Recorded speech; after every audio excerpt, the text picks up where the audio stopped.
We didn't have any idea that night would be any different from any other. We weren't expecting a scare like that the night before Halloween. How did I fall for it? I guess I never expected a lie to come out of the radio like that. And it was a lie. And the liars on that radio should be punished for the lies that they told. That's what I think about it. I still chuckle when I think about it. How could so many fall for such a ridiculous story?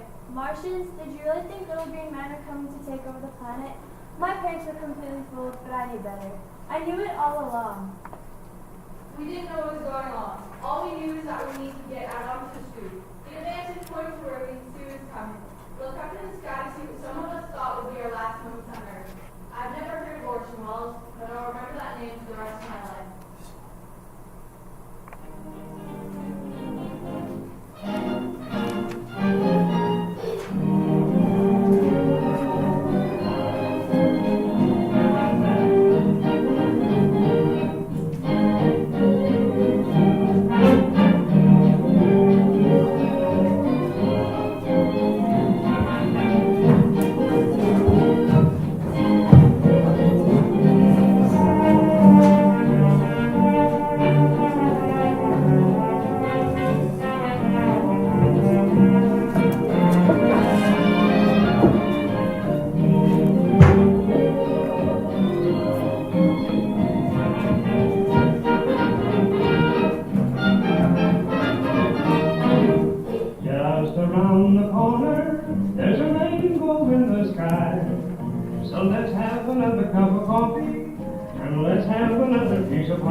Ladies and gentlemen, the director of the Mercury Theater and the star of these broadcasts, Orson Welles.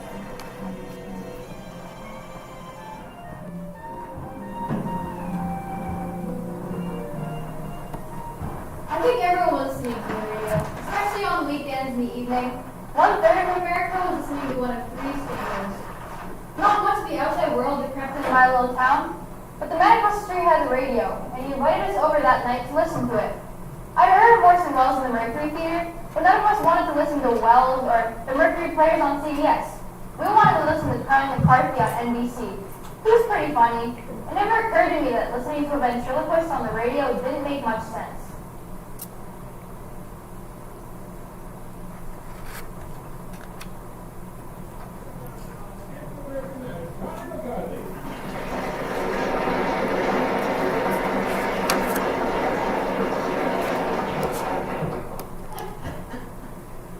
Jingle bells, jingle all the day. I'd better be nice to her again. Christmas is on the way. Oh, how do you do, Charles? Yeah. Our life is a radio, it's a part of our living room, and it's a part of our family. Sometimes we would even have dinner in the living room around the living room. Mom insisted most nights if it was a special program and Mom really wanted to listen, she would let us bring our plates into the living room. Charlie McCarthy was the biggest, funniest thing on the radio at the time. And our only source of entertainment other than comic books was the radio in our living room. Our small town didn't have a movie theater. I would listen and close my eyes, imagining the grandest things, listening to baseball and seeing my mind, towering home runs and thousands of cheering fans in the stands. I think my imagination was probably a better show than the real thing. You laugh hysterically when you see them now. It's obvious, a man holding up a kitchen pot or something, or some blowing cigarette smoke, you know? We thought it was a real rocket ship then. Sounds really dumb now, but we believed it then. We really did. We listened to Charlie and Edgar Bergen for 15 minutes before their part of the show was over. They got tired of listening to Nelson Eddy sing again, so I changed the dial and we found Orson Welles. What none of us realized was that he had already introduced the story adaptation of War of the Worlds. If we hadn't been listening to Charlie McCarthy, we would have never been fooled and embarrassed. We relied on radio for our news. Newspapers were starting to feel slow, as if you had already heard the news when you read it in the papers. Radio brought you the news as it was happening, so it wasn't a surprise to hear a weather report on the radio. We never thought it was part of the show.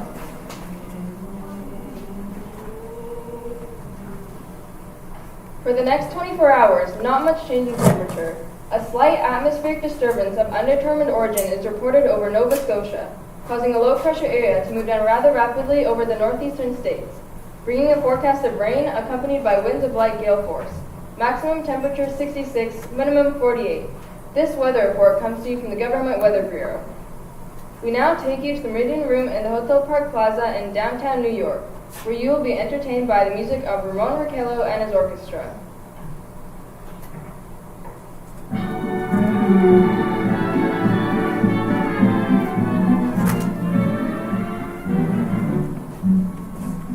That music almost made me change the station, but before I could get up and reach over to the dial, It was strange that a bulletin would interrupt the song, so it made me listen. Well, hydrogen gas and Mars didn't seem like a big deal to me. Isn't Mars made out of hydrogen gas or something like that? Ladies and gentlemen, we interrupt our program of dance music to bring you a special bulletin from Intercontinental Radio News. At 20 minutes before 8 Central Time, Professor Carroll of the Mount Jennings Observatory, Chicago, Illinois, reports observing several explosions of incandescent gas occurring at regular intervals on the planet Mars. The spectroscope indicates the gas to be hydrogen and moving towards the Earth with enormous velocity. Professor Pearson of the observatory at Princeton confirms Carroll's observation and describes the phenomenon as, quote, like a jet of blue flame shot from a gun. We now return you to the music of Ramon Raquello, playing for you in the Meridian Room at the Park Plaza Hotel, situated in downtown New York.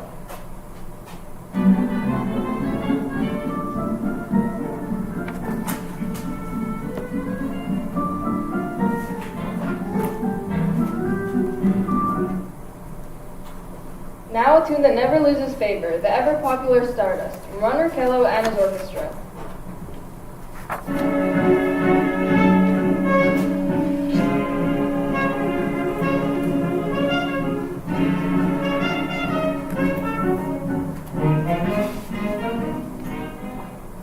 Ladies and gentlemen, following on the news given in our bulletin a moment ago, the Government Meteorological Bureau has requested the large observatories of the country to keep a close astronomical watch on any further disturbances occurring on the planet Mars.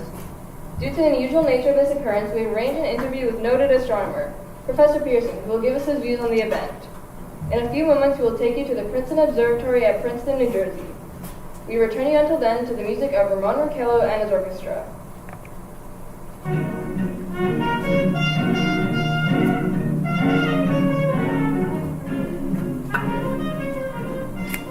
wasn't it odd that they would interrupt to tell us they were going to an interview?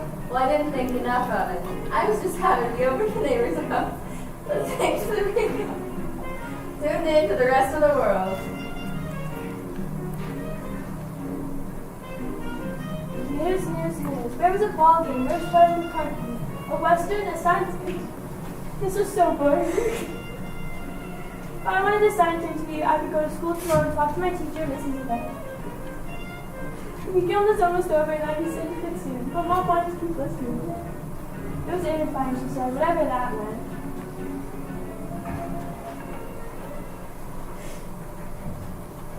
We are now ready to take you to the Princeton Observatory at Princeton, where Carl Phillips, our commentator, will interview Professor Richard Pearson, famous astronomer. We take you now to Princeton, New Jersey.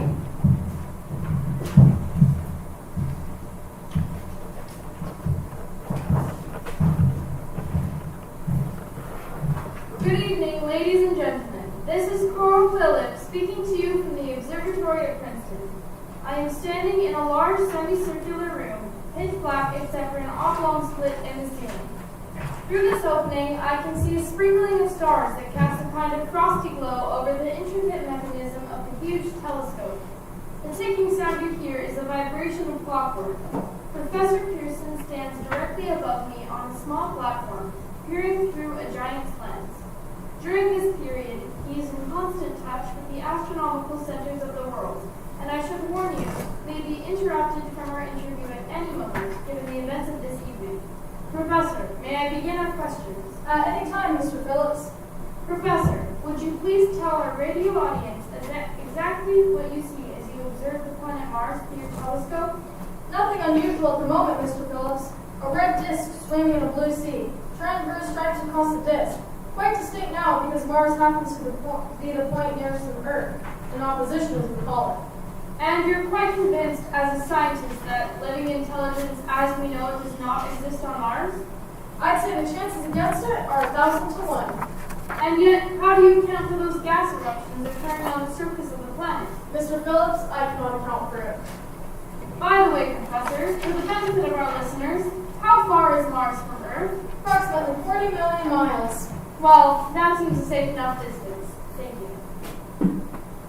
Just a moment, ladies and gentlemen. Someone has just handed Professor Pearson a message. While he reads it, let me remind you that we are speaking to you from the observatory in Princeton, New Jersey, where we are interviewing the world-famous astronomer, Professor Pearson. One moment, please. Professor Pearson has passed me a message which he has just received.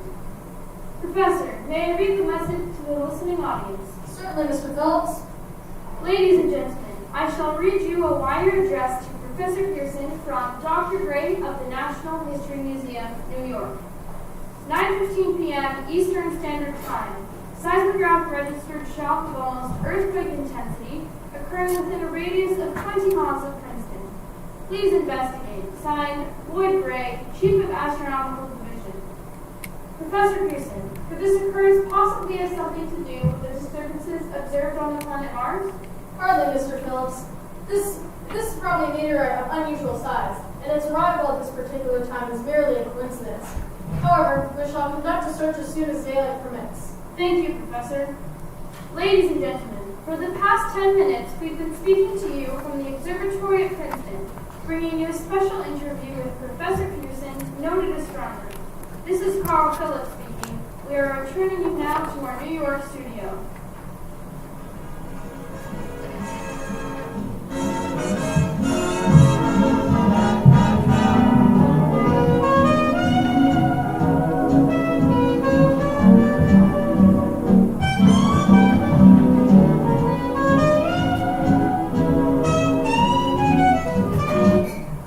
Ladies and gentlemen, here's the latest bulletin from the Intercontinental Radio News, Toronto, Canada. Professor Morse of McGill University reports observing a total of 3 explosions occurring on the planet Mars between the hours of 7:45 p.m. and 9:20 p.m. Eastern Standard Time. This confirms earlier reports received from American observatories.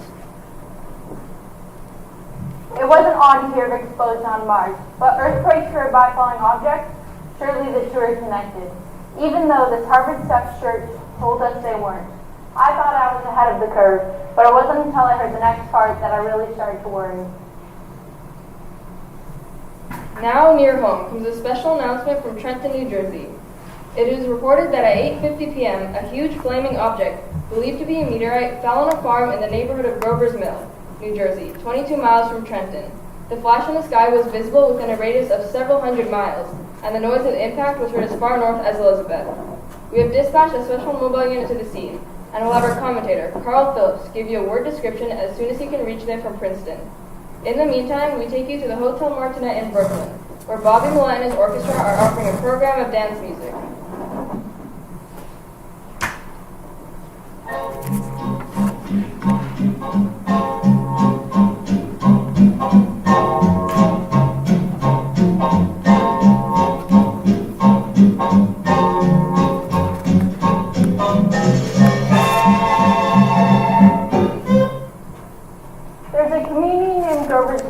I remember a family went on a drive every summer across the state to visit our relatives in Philadelphia. We love getting out of New York, you know? You get out of the city, see the countryside. We would drive past Grover's Mill all the time. I can remember the signs for the turnoff. Gosh, I'm so close to my city, Newark. We take you now to Grover's Mill, New Jersey.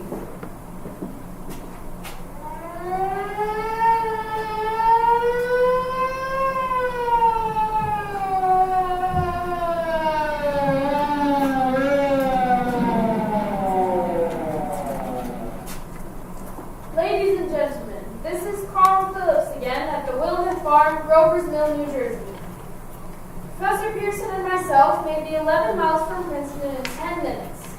Well, I hardly know where to begin to paint for you a word picture of this strange scene before my eyes, like something out of the modern Arabian Nights. Well, I just got here. I haven't had the chance to look around yet. I guess that's it.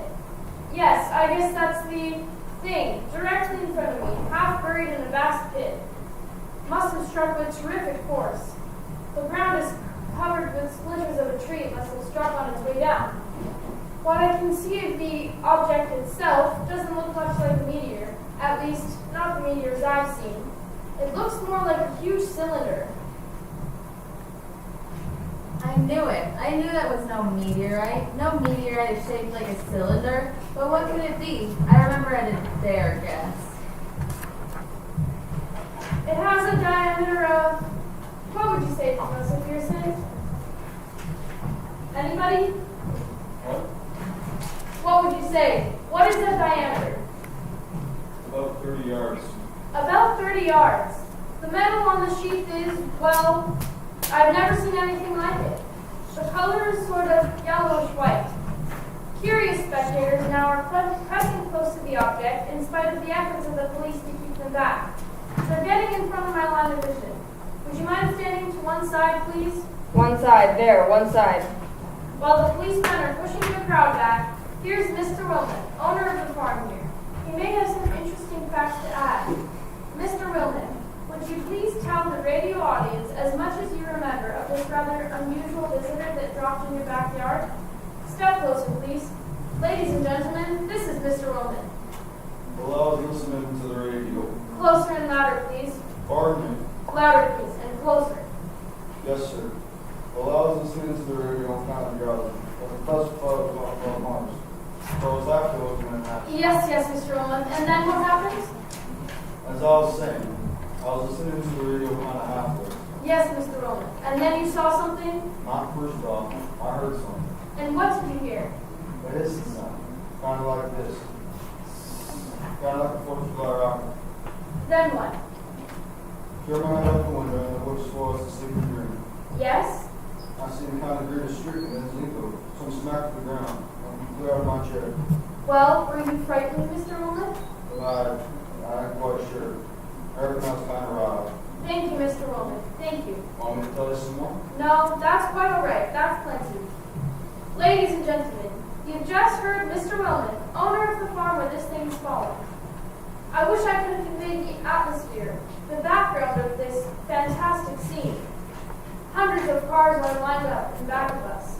Police are trying to rope off the roadway leading to the farm, but it's no use. They're breaking right through. Cars' headlights throw an enormous spot on the pit where the object's half buried. Some of the more daring souls are now venturing near the edge. Their silhouettes stand out against the metal sheen. One man wants to touch the thing. He's having an argument with the policeman. The policeman wins. Now, ladies and gentlemen, there's something I haven't mentioned in all this excitement, but now it's becoming more distinct. Perhaps you've already caught it on your radio. Listen. Do you hear it? It's a curious humming sound that seems to come from inside the object. I'll move the microphone nearer. Now, we're not more than 25 feet away. Can you hear it now? Oh, Professor Pearson. Yes, Mr. Phillips? Can you tell us the meaning of that scraping noise inside the thing? Possibly the unequal cooling of its surface. I see. Do you still think it's a meteor, Professor? I don't know what to think.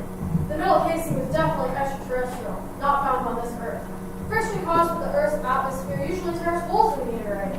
This thing is smooth, and as you can see, it's cylindrical shape. Just a minute, something's happening. Ladies and gentlemen, this is terrific. The end of the thing is beginning to flake off. The top is beginning to rotate like a screw. The thing must be hollow. She's moving. Look, the darn thing is unscrewing. Keep back there. Keep back, I tell you. Maybe there's men that trying to escape. It's red hot. I'll burn them with cinder. Keep back there. Keep those idiots back. I loved science fiction shows. They were like magic, creating worlds that didn't really exist. I would go to the movies and watch all science fiction stuff like Buck Rogers and Flash Gordon, and I'd even listen to science fiction on the radio. This picture inside my mind is unlike any other thing I had ever thought of or dreamed of. I can still hear that strange object opening to reveal God knows what. I had no idea I could come up with such a horrific image in my own mind. She's off. The job's loose. Look out there. Stand back. Ladies and gentlemen, this is the most terrifying thing I have ever witnessed. Wait a minute. Someone's crawling up the wall at the top. Someone or something. I can see it peering out of that black hole, two luminous discs. Are they eyes? It might be face. It might be... Well, now, if you had told me that the hatch of a spaceship opening was just a tin can of a pickle jar, I would have heard it in a second. As soon as the screaming on the radio started, my mom got us to turn off the radio to protect me from all that horrific stuff. But she couldn't turn it off. She put her hand over the dial. Then it went silent. The adults started wringing their hands, talking out loud about what they could do.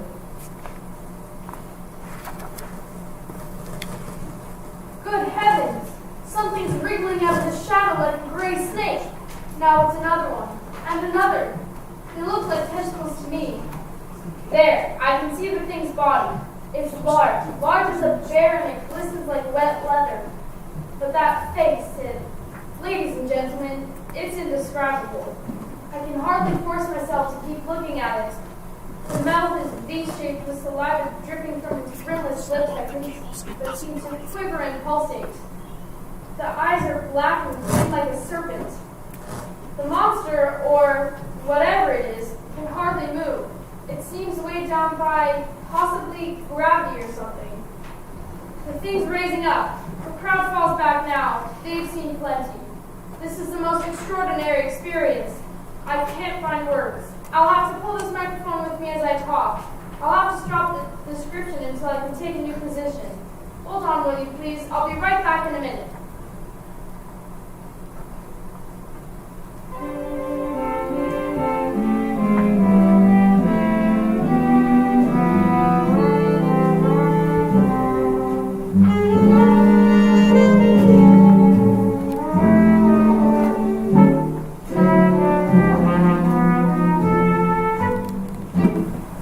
We are bringing you an eyewitness account of what's happening on the Wilmot Farm, Grover's Mill, New Jersey. We now return you to Carl Phillips at Grover's Mill. Ladies and gentlemen, am I on? Ladies and gentlemen, here I am, back to the stone wall that adjoins Mr. Wilmot's garden. From here, I get a sweep of the whole scene. I'll give you every detail as long as I can talk, as long as I can see. More state police have arrived. They're drawing up a cordon in front of the pit, about 30 of them. No need to push the crowd back now. They're willing to keep their distance. The captain is conferring with someone. We can't quite see who it is. I believe it is Professor Fusen. Yes, it is. Now they've parted. The professor moves around one side, studying the object, while the captain and two policemen advance with something in their hands. I can see it now. It's a white flag tied to a pole. A flag of truce. If the creatures know what that means, what anything means. Wait, something's happening. A hum shape is rising out of the pit. I can make out a small beam of light against the mirror. What's that? There's a jet of flame springing from the mirror, and it leaps right at the advancing men. It strikes them head on. Good Lord, they're turning into flame. Now the whole field's caught fire. The woods, the barns, the gas tanks of automobiles, it's spreading everywhere. It's coming this way, about 20 yards to my right. We never went back to Edgar Bergen. The dead silence was awful. We knew something had gone horribly wrong. Grandpa was all excited. He grabbed chairs, put them back under the door, and said, Don't worry, kids, we'll be alright. But if we were gonna be alright, why are you barring the door to lock us in? Someone came crashing through the door, it says. The Martians have invaded Grover's Mill. I felt that there was some association between these Martians and Hitler. That's why I felt this may really be true. People were headed all different directions, and the general store owners were taking money out of their safes and were headed to the Poconos. Ladies and gentlemen, due to circumstances beyond our control, we are unable to continue the broadcast from Grover's Mill. Evidently, there's some difficulty with our field transmission. However, we will return you to that point at the earliest opportunity.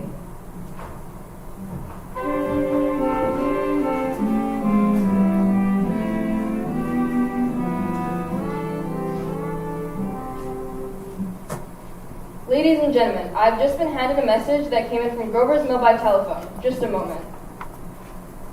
At least 40 people, including 6 state troopers, lie dead in a field east of the village of Grover's Mill, their bodies burned and distorted beyond all possible recognition. The next voice you hear will be that of Brigadier General Montgomery Smith, commander of the state militia at Trenton, New Jersey. I listened to Orson Welles many times. It never occurred to me that he would be the voice of a general. If you had told me that was Orson Welles, I would have realized it in a second. But they said he was a general, from the Pentagon or something.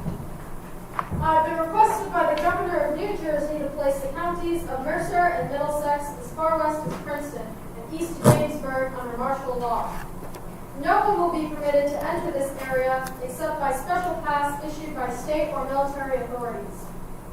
4 companies of state militia are proceeding from Trenton to Grover's Mill and will aid in the evacuation of homes within the range of military operations. Thank you. You've just been listening to General Montgomery Smith, commanding the state militia at Trenton. In the meantime, further details of the catastrophe at Grover's Mill are coming in. The strange creatures, after unleashing their deadly assault, crawled back into their pit, and they made no attempt to prevent the efforts of the firemen to recover the bodies and extinguish the fire. Combined fire departments of Mercer County are fighting the flames which menace the entire countryside. We have been unable to establish any contact with a mobile unit at Grover's Mill, but we hope to be able to return you there at the earliest possible moment. In the meantime, we take you, just one moment please. Ladies and gentlemen, I've just been informed that we have finally established communication with an eyewitness of the tragedy. Professor Pearson has been located at a farmhouse near Grover's Mill, where he has established an emergency observation post. As a scientist, he will give you his explanation of the calamity. The next voice you hear will be that of Professor Pearson, brought to you by direct wire. Professor Pearson. Of the creatures in the rocket cylinder at Grover's Mill, I can give you no authoritative information as to their nature, their origin, or their purposes here on Earth. Of their destructive instrument, I might venture some conjectural explanation. For want of a better term, I shall refer to the mysterious weapon as a heat ray. It's all too evident that these creatures have scientific knowledge far in advance of our own. It's my guess that in some way they're able to generate an intense heat, which they project in a parallel beam against any object they choose by means of a polished parabolic mirror of unknown composition, much as the mirror of a lighthouse projects a beam of light. That is my conjunction of the origin of the heat ray. Thank you, Professor Pearson. Ladies and gentlemen, here's a bulletin from Trenton. It is a brief statement informing us that the charred body of Carl Phillips has been identified in a Trenton hospital.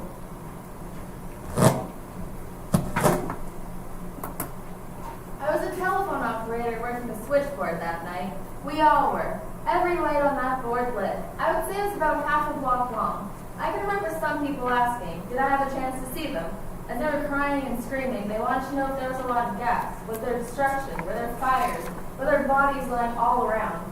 I had no idea what was going on. I hadn't been listening to the chaos on the radio. I was working, but I did my best. Well, people really believed it that night. I think of the ones begging us to get connections to their families and to their husbands and to their mothers and fathers before the world came to an end, just so they can tell them how much they love them. You see, one man told me that people were jumping out of windows and that they were going to kill their families before the Martians could get to them. It wasn't a case of answering the light and connecting them to someone else. All they wanted was the operator. I was just so concerned that I was going to be able to help all these people and never thought of getting out there because my life was in danger. Our training taught us to save them from thick and through thin.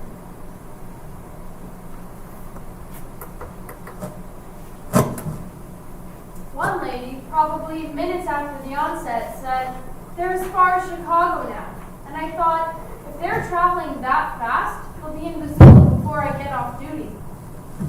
Any man that can cause that kind of upheaval in a whole country from coast to coast has got to be great. We take you now to the field headquarters of the state militia near Grover's Mill, New Jersey. This is Captain Lang Singh, attached to the state militia, now engaged in military operations in the vicinity of Grover's Mill. Situation arising from the reported presence of certain individuals of unidentified nature is now under complete control. The cylindrical object, which lies in a pit directly below our position, is surrounded on all sides by 8 paladins of infantry. Without heavy field pieces, but adequately armed with rifles and machine guns. All cause for alarm, if such ever existed, is now entirely unjustified. The things, whatever they are, do not even venture to poke their heads above the pit. I can see their hiding place plainly in the glare of the searchlights here.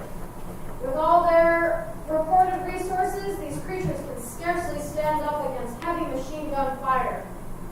Anyway, it's an interesting outing for the troops. I can make out their khaki uniforms crossing back and forth from the front of the lights. It looks almost like a real war. There appears to be some slight smoke in the woods bordering the Millstone River, probably fires started by campers. Well, we ought to see some action soon. One of the companies is deploying on the left flank. A quick thrust and it will all be over. Now wait a minute, I see something on the top of the cylinder. No, it's nothing but a shadow. Now the troops on the edge of the Wilmer farm. 7,000 armed men closing in on a goal of metal too. Wait, that wasn't a shadow. It's something moving. Solid metal, kind of shield-like before rising up out of the cylinder. It's going higher and higher. Why, it's standing on legs, actually rearing up on some sort of metal framework. Now it's reaching above the trees and the searchlights are on it. Hold on!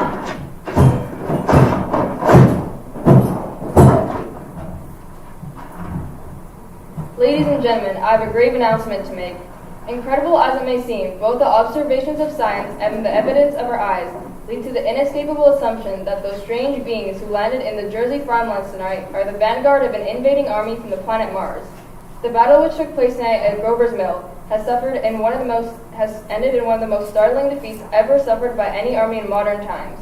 7,000 men armed with rifles and machine guns pitted against a single fighting machine from the invaders from Mars. 120 known survivors. The rest turned over the battle area from Grover's Mill to Plainsboro, crushed and trampled to death under the metal feet of the monster, or burnt to cinders by its heat ray. The monster is now in control of the middle section of New Jersey and has effectively cut the state through its center. Communication lines are down from Pennsylvania to the Atlantic Ocean. Railroad tracks are torn, and service from New York to Philadelphia discontinued, except routing some of the trains through Allentown and Phoenixville. Highways to the north, south, and west are clogged with frantic human traffic. Police and Army reserves are unable to control the mad flight. By morning, the fugitives will have swelled Philadelphia, Camden, and Trenton. It is estimated to twice their normal population. I just knew these people had been wiped out, and there's nothing to be done. The vanguard of the invading army, we all said, "You've got to be kidding me out loud," but no one thought anyone was kidding. They had wiped out the police force in Trenton. The military and its planes were dropping like harmless flies. And now the news people had been killed. I knew it was over. It was the end as far as I was concerned. My mother felt the same way. She knelt down beside me and said, "That's all right, dear. Let us pray that we're not having another war." And that's when we turned off the radio, to pray. There was no point in listening anymore. Our future was in God's hands. Someone else in town thought, let's form a posse. So I joined it, grabbed my gun, went to the outskirts of town and waited. I thought a couple times we heard fire from the Martians, but it was really just more of the posse. I suppose it was a good thing that we were firing up into the air and not into the trees. Some old codger thought our water tower was an alien spacecraft, shot it up real good. I went onto the streets against my mother's better judgment. Where are the cops in a town like this, which your neighbors applaud their 100 families? I don't know if he knew something or if he was just supposing. I just remember feeling like there was no one else to save us. We went back into the streets and I suppose just waited for the end. And now, ladies and gentlemen, we have a special statement from Mr. Harry McDonald, Vice President in charge of operations, which I will read for you now. It reads, "We have received a request from militia at Trenton to request us to clear our entire broadcasting facilities. At this time, martial law prevails throughout New Jersey and eastern Pennsylvania. In view of the gravity of the situation and believing that radio has a responsibility to serve in the public interest at all times, we are turning over our facilities to the state militia at Trenton. We take you now to Washington for a special broadcast on the national emergency. The Secretary of the Interior.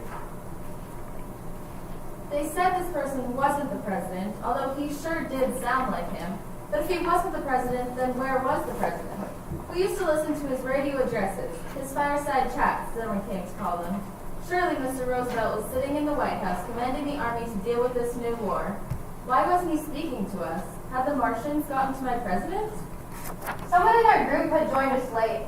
He said he heard the president give a speech over the radio. We asked him if it was good or bad news. Had the president surrendered? Was he calling on us to form militias to fight these aliens? He said Roosevelt asked us to stay calm and fight if we needed to, but that didn't sound good. If your president asks you to fight, you step up and fight. Citizens of the nation, I shall not try to conceal the gravity of the situation that confronts the country, nor the concern of your government protecting the lives and property of its people. However, I wish to impress upon you, private citizens and public officials, all of you, the urgent need of a calm and resourceful action. Unfortunately, this formidable enemy is still confined to a comparatively small area. We may place our faith in the military forces to keep them there. In the meantime, placing our faith in God, we must continue the performance of our duties, each and every one of us, so that we may confront this destructive adversary with a nation united, courageous, and consecrated to the preservation of human supremacy on this earth. I thank you. They said the secretary, but that was clearly the president. Were they hiding him? Was that a secret message? It sounded like a farewell, not an address, and the news just kept coming. Bulletins too numerous to read are piling up in the studio here. We are informed the central portion of New Jersey is blacked out from radio communication due to the effect of the heat ray upon power lines and electrical equipment. Here's a special bulletin from New York. Cables received from English, French, German scientific bodies offering assistance. Astronomers report continued gas outbursts at regular intervals on planet Mars. Majority voiced opinion that enemy would be reinforced by additional rocket machines. Attempts made to locate Professor Pearson of Princeton, who has observed Martians at close range. It is feared he was lost in recent battle. Langham Field, Virginia. Scouting planes report 3 Martian machines visible above treetops, moving north towards Somerville with population fleeing ahead of them. Heat ray not in use, although advancing at express train speed, invaders pick their way carefully. They seem to be making conscious efforts to avoid destruction of cities and countryside. However, they stop to uproot power lines, bridges, and railroad tracks. Their apparent objective is to crush resistance, paralyze communication, and disorganize human society. Here's a bulletin from Basking Ridge, New Jersey. Coon hunters have stumbled on a second cylinder, similar to the first, embedded in the Great Swamp, 20 miles south of Morristown. Army field pieces are proceeding from Newark to blow up second invading unit before the cylinder can be opened and the fighting machine rigged.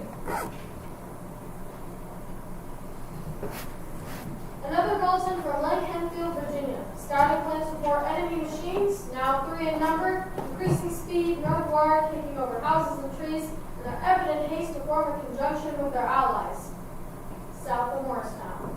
Machines also sighted by a telephone operator east of Middlesex within 10 miles of Plainfield. Here's the bulletin from Winston Field, Long Island. Fleet of Army bombers carrying heavy explosives flying north in pursuit of enemy. Scouting planes act as guides. They keep speeding enemy in sight. Just a moment, please. Ladies and gentlemen, we've run special wires to the artillery line in adjacent villages to give you direct reports in the zone of the advancing enemy. First, we take you to the battery of the 22nd Field Artillery. Range, 32 meters. 32 meters. Projection, 39 degrees. 39 degrees. Fire! 140 yards to the right, sir. Shift range, 31 meters. 31 meters. Projection, 37 degrees. 37 degrees. Fire!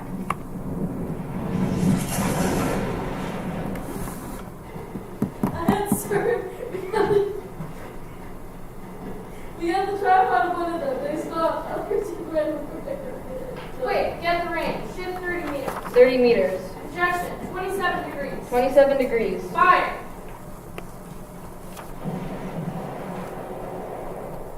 Yes, shuttle land, sir. They're letting off the smoke. What is it? A black smoke, sir. Moving this way. Lying close to the ground. It's moving fast. Put it on gas mask. Get ready to fire. Shift 24 meters. Smoke's coming here. 24 meters. Projection 22 degrees. 22 degrees.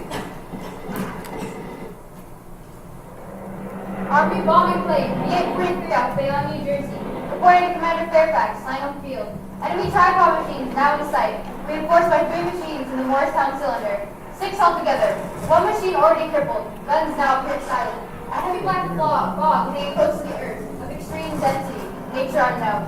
Enemy now to its east. Evident objective is New York City. The machines are close together now, and we are ready to attack. Planes circulating, ready to strike. 1,000 yards will be over the first. 800 yards, 600, 400, 200. There they go! The giant arm raised. Green flash. They're spraying us with flame. 2,000 feet. Engines are giving out. Ready to release bomb. Only one thing left. Drop on them. Plane and all. We're diving in on the first one. Now the engine's gone. 8, 7, 6, 5.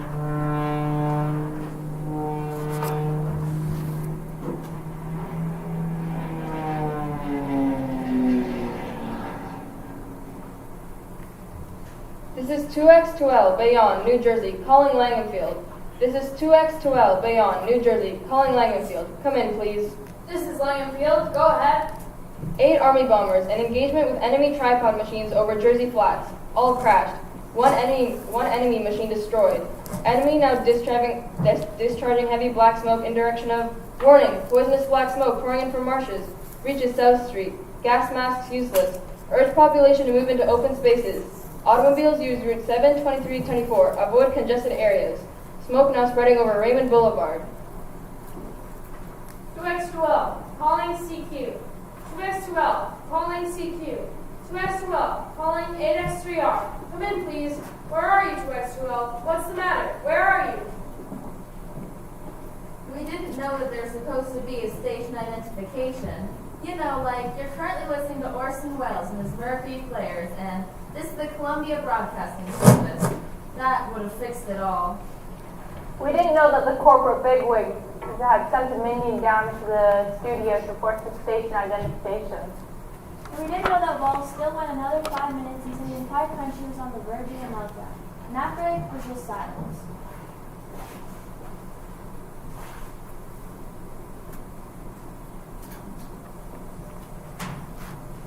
We thought the world had ended.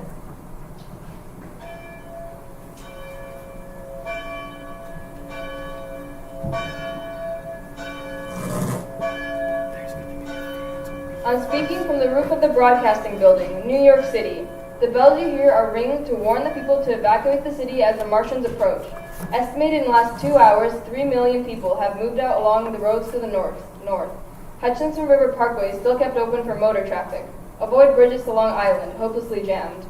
All communication with Jersey Shore closed 10 minutes ago. No more defenses. Our army wiped out. Artillery, Air Force, everything wiped out. This may be the last broadcast. We'll stay here to the end. People are holding service below us, in the cathedral. Now I look down the harbor, all manner of boats, overloaded with a fleeing population, pulling out from docks. Streets are all jammed, noise and crowds like New Year's Eve in city. Wait a minute. Enemy now in sight above the Palisades. Five great machines. First one is crossing river. I can see it from here. Wading the Hudson like a man wading through a brook. A bulletin's handed me. Martian cylinders are falling all over the country. One outside Buffalo, one in Chicago, St. Louis, seem to be timed and spaced. Now the first machine reaches the shore. He stands watching, looking over the city. His steel cowlish head is even with the skyscrapers.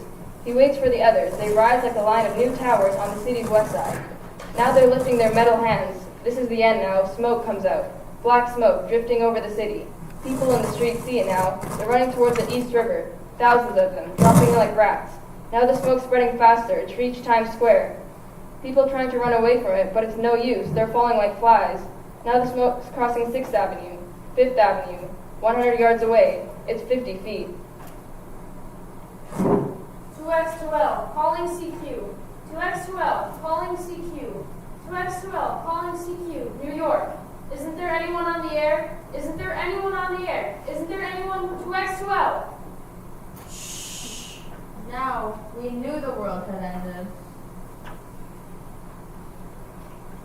it was just a matter of time before the aliens got to the rest of us. I kissed my mom and goodbye in the elevator before we got down to the lobby. We just stared up at the sky and waited for them to come out of the clouds and over the hills in every direction. And then we heard it.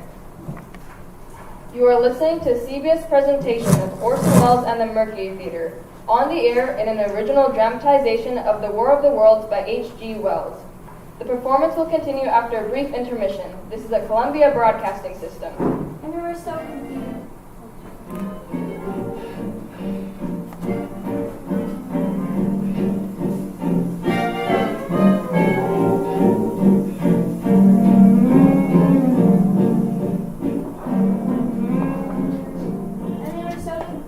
Wait a minute, were we listening to a radio play? What about the aliens? We rushed out of the elevator into the lobby, and no one else There, except the man at the front desk. And he was listening to the radio. It was a radio program. But nothing was happening. But when I heard that, I knew something was up. I turned the radio up hours ago, and I was sitting out in the dark in the bush waiting for my life to end. I had no idea that this wasn't for real, and I wouldn't know until the sun came up the next morning. When we got back up to the apartments, the intermission was over, and we hear Orson Welles telling the rest of his tall tale. It was clear then that there was no invasion, and my mom and aunt both had a big laugh and a good sigh of relief. We still couldn't believe it wasn't real, but there was Orson Welles telling a story on the radio we couldn't turn off. Nobody believed it then. I really forgot I should go to bed to be ready for school in the morning, but I didn't even enjoy saying that.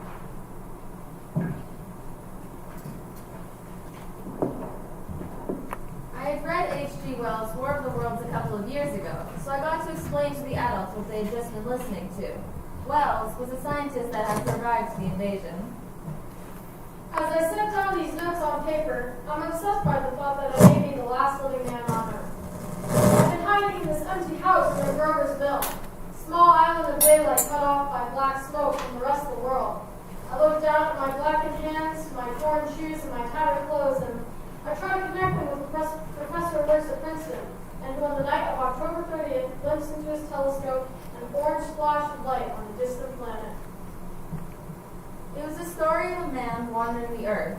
He comes across others in his travels with ideas to stop the aliens. Some want to go to war. Well, it isn't all of us that were made for wild beasts, and that's what it's got to be. That's why I watched you. All these little office workers that used to live in these houses, they'd be no good. They haven't done any stuff to him. They just used to run off to work. I've seen hundreds of them, running wild to catch their commuter train in the morning, for fear they'd get canned if they didn't, running back at night afraid they won't be in time for dinner, lives insured and a little invested in case of accidents. And on Sundays, worried about the hereafter. The Martians will be a godsend for these guys. Nice roomy cages, good food, careful breeding, no worries. After a week or so chasing about the fields on empty stomachs, they'll come and be glad to be caught. You thought it all out, haven't you? I've got it all figured out. We'll live underground. I've been thinking about the sewers. Under New York are miles and miles of them. The main ones are big enough for anybody. Then there's cellars, vaults, underground storerooms, railway tunnels, subways. You begin to see, eh? And we'll get a bunch of strong men together. No weak ones, that rubbish, out. Others want to take advantage of the situation for their own selfish motives. And we've got to make safe places for us to stay in, see? And get all the books we can. Science books. That's where men like you come in, see? We'll read the museums. We'll even spy on the Martians. It may not be so much we have to learn before. Just imagine this. 4 or 5 of their own fighting machines suddenly start off. Heat rays right and left, and not a Martian in them. Not a Martian in them, but men. Men who have learned the way how.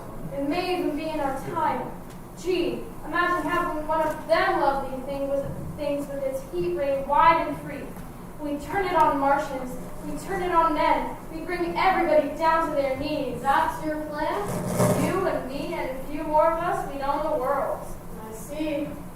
Say, what's the matter? Where are you going? Not to your world, goodbye, stranger. It isn't until the end that the aliens begin to die from a virus they aren't immune to, leaving the world back in the hands of humans as a result of their own dumb luck, giving them a second chance for a better world. Strange it now seems to sit in my peaceful study at Princeton. writing down this last chapter of the record begun at a deserted farm in Rover's Mill. Strange to see from my window, the university spires dim and bleak or an April haze. Strange to watch children playing in the streets. Strange to see young people strolling on the green when the new spring grass heals the last black scar of the bruised earth. Strange to watch the sightseers enter the museum where the dissembled parts of a Martian are kept on public view. Strange when I recall the time I first saw it, bright and clean cut, hard and silent, when it was the dawn of the last great day.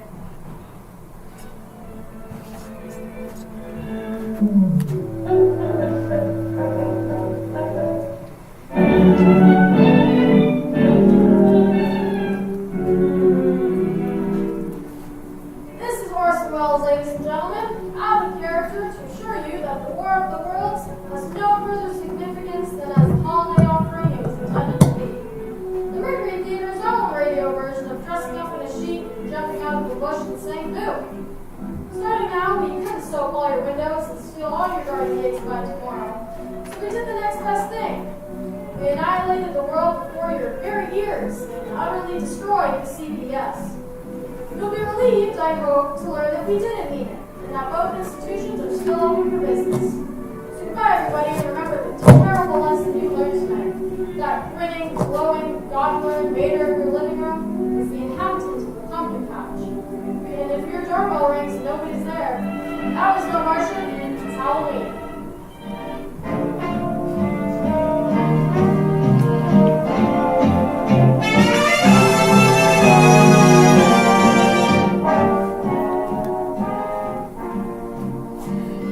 Tonight, the Columbia Broadcasting System and its affiliated stations coast to coast have brought you The War of the Worlds by H.G. Wells, the 17th in its weekly series of dramatic broadcasts featuring Orson Welles and the Mercury Theater on the air. Next week, we present a dramatization of 3 famous short stories. This is the Columbia Broadcasting System.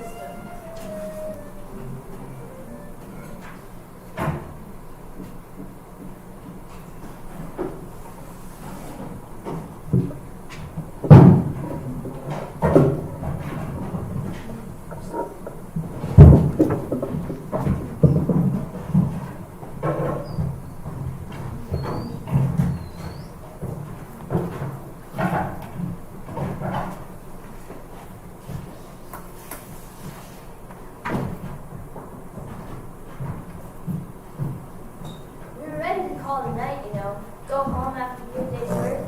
But when we tried to leave, police officers came knocking at the studio door. Some thought they were there to arrest us. Unbeknownst to us, they were there to protect us. We left the studio. We were told to exit out the back entrance. Most of us were part of Orson's theater company as well, and as soon as the program was over, we had to head to the theater for rehearsal. Well, on the way to the theater, you pass through Times Square, and in Times Square, there's ticker tape. Constant news updates that you couldn't help but read as you passed. The big news item that read as we passed was, Wells' invasion program scares the nation. That's when we had realized we created a nation scare.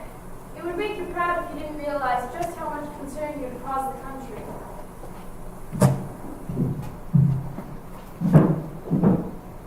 Everyone was quite disturbed, and by the time we got to the theater, we were met by a mob of reporters.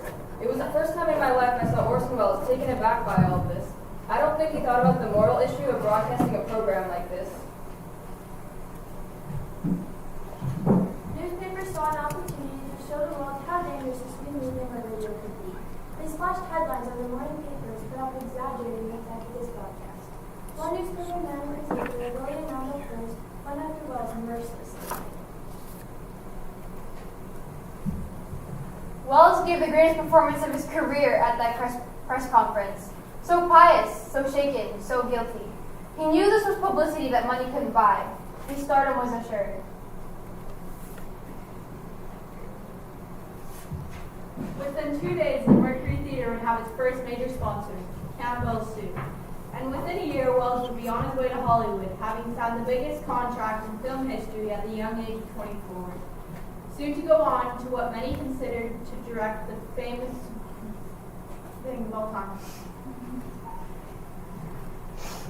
And that newspaper man, William Randolph Hearst, the man who tried to destroy radio and Wales along with it, would become the subject for the greatest film ever made, Citizen Kane. Wells's film and many others would popularize a new form of media, the moving picture, which would soon be in every home and push aside both newspaper and radio as the medium of choice for both radio and entertainment.